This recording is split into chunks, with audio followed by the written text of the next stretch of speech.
to play with swords? Let's play. This is a wild one. You've got a maid who is basically John Wick in a pinafore versus a bunch of Botox-obsessed boomers who can't stay dead. We open on a masterclass in parenting failure. Our protagonist, Asia, and her younger sister, Maria, are in a grocery store. Maria wants candy, but Asia says no because they're saving up to flee to New York to escape their abusive father. Naturally, to comfort her sister, Asia shows off a bird tattoo, the universal symbol for I'm deep and also traumatized, promising they'll never be caged again. The moment Asia's back is turned, Maria proves she's going to be a liability for the next 90 minutes by stealing the candy anyway. Right on cue, dear old dad walks in. The manager, clearly not paid enough to deal with a domestic thriller, snitches immediately. The girls try to bolt, but Maria's stolen sugar high triggers the alarm. If you're keeping track, Maria has now nearly gotten them killed for a Snickers bar. Outside, a car chase ends with Asia pulling a gun on her father. She shoots him. Hey, he asked for it. And then tosses the weapon and flees just as the cops arrive. Real professional. 10 years later, the Virgil Hotel. Asia arrives in New York looking for a fresh start or a paycheck, whichever comes first. She shows up at the Virgil Hotel, which looks like it was decorated by a gargoyle with an existential crisis. She's going by the alias Isabel, claiming she has a cold to explain why she doesn't sound like the person on the phone. The manager, Lily, buys it because apparently background checks aren't a thing in high-end Manhattan real estate. Lily proceeds to lock the front door with enough hardware to keep out a Godzilla attack, claiming it's for historical vibes. She then confiscates Asia's phone, because nothing says legitimate workplace like total isolation and a lack of communication with the outside world. In the lobby, we meet Sharon, the mogul of anti-aging cream who looks like she's had enough filler to qualify as a structural support beam. She gives Asia a jacket and asks about her black eye. Asia claims she fell in the shower. Sure, Jan. The staff quarters of doom. Lily takes Asia to the basement, where the rest of the maids are eating dinner and looking like they're auditioning for a remake of The Shining. A kid named Damien calls Asia a piggy, foreshadowing much, and we meet Lily's husband, Ray, who is lurking in Asia's room picking up trash. Very subtle, Ray. Asia finally gets some alone time to shower. The steam fogs up the mirror, and the words "they will kill you" appear. Instead of immediately jumping out the window, Asia just watches it disappear. Then she hears breathing in the vents. She investigates, sees a face, falls off a chair, and hears a woman laughing in the hallway. At this point, any sane person would be checking out, but Asia is committed to the bit. The midnight snacker. While Asia sleeps, someone tries to pick her lock. Since she's not a total amateur, she jammed it with a chair. Unfortunately, the intruder just uses the secret passage behind the fridge. Because of course there's a fridge portal. The intruder is wearing a pig mask, original, and proceeds to do something truly disgusting.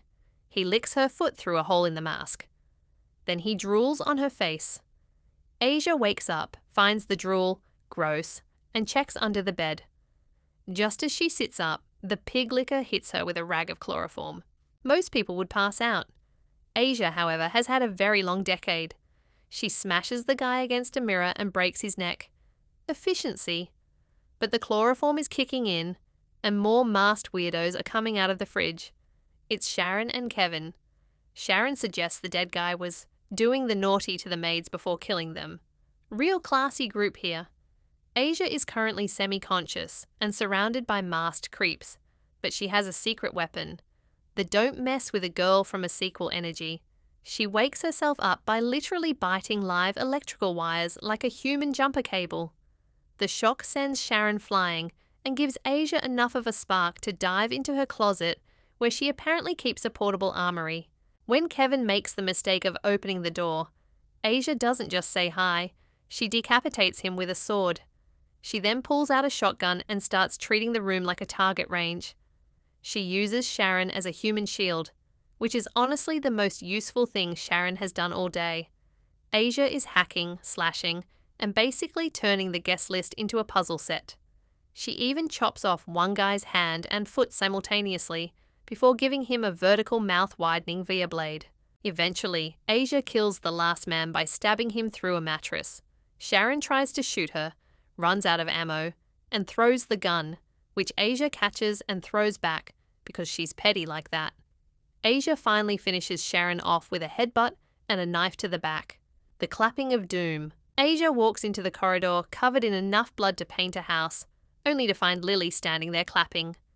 Instead of being horrified that her exclusive guests are now floor decor, Lily is just annoyed that Asia lied on her resume. The "why am I here?" backstory. We get a quick flashback.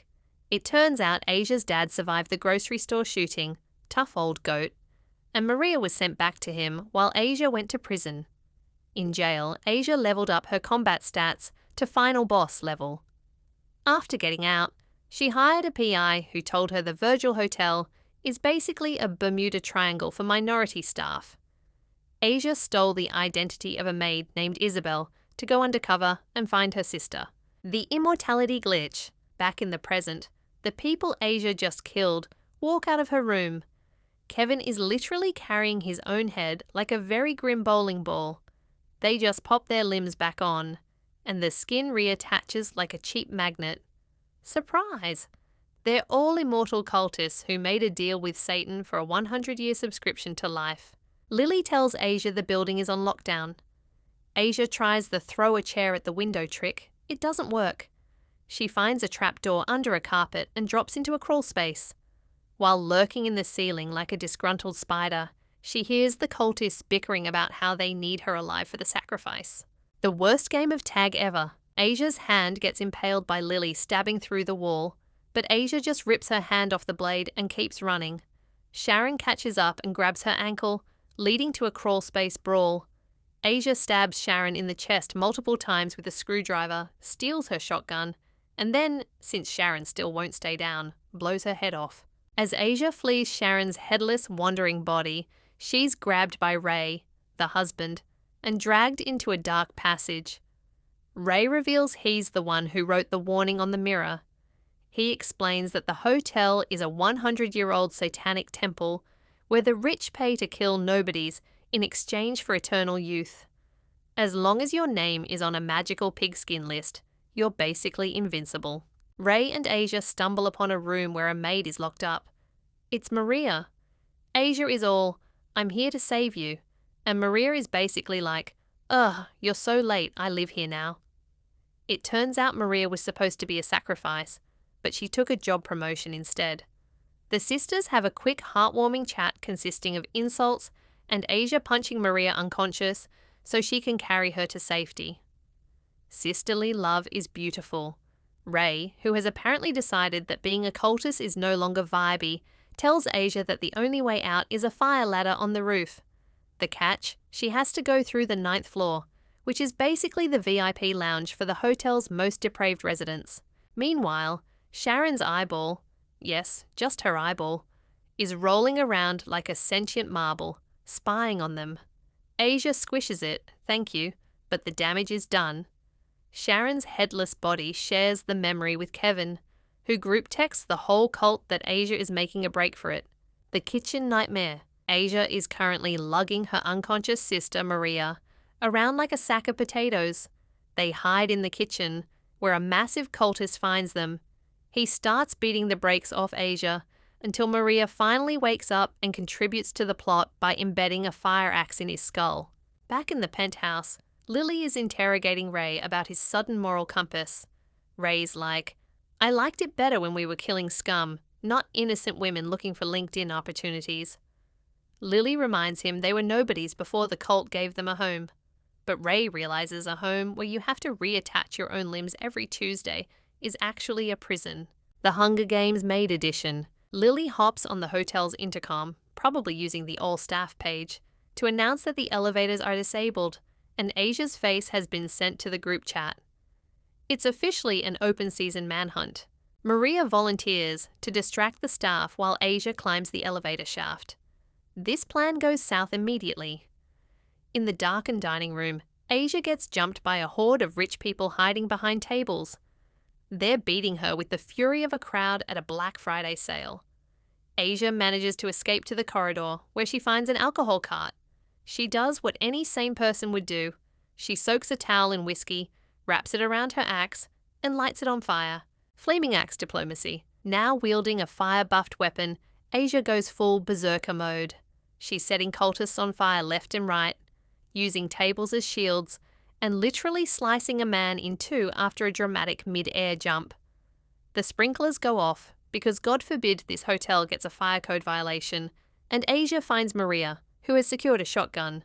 The sisters have a quick, "sorry I left you with the Satanists," heart-to-heart, and decide to climb the ladder in the elevator shaft.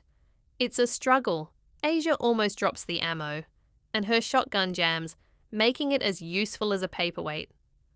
On the 9th floor, they're nearly grabbed by a cultist, but they toss him down the shaft instead. He hits the top of the elevator and turns into human goo. To be fair, he'll probably be back in 5 minutes for tea. The plot twist. Nobody except everyone saw coming. The sisters finally reach the 9th floor, only to find the entire cult waiting for them like a surprise birthday party from hell. Asia threatens to self-delete to ruin their sacrifice, but Lily just laughs. Turns out Maria is in on it. Maria took the Immortality Starter Pack deal too. Isabel was supposed to be her first kill, but since Asia showed up and took her spot, Maria is now behind on her quota. If she doesn't sacrifice someone tonight, she dies permanently. Asia gets stabbed in the stomach and dragged to the roof, where a pig's head on a stick is waiting.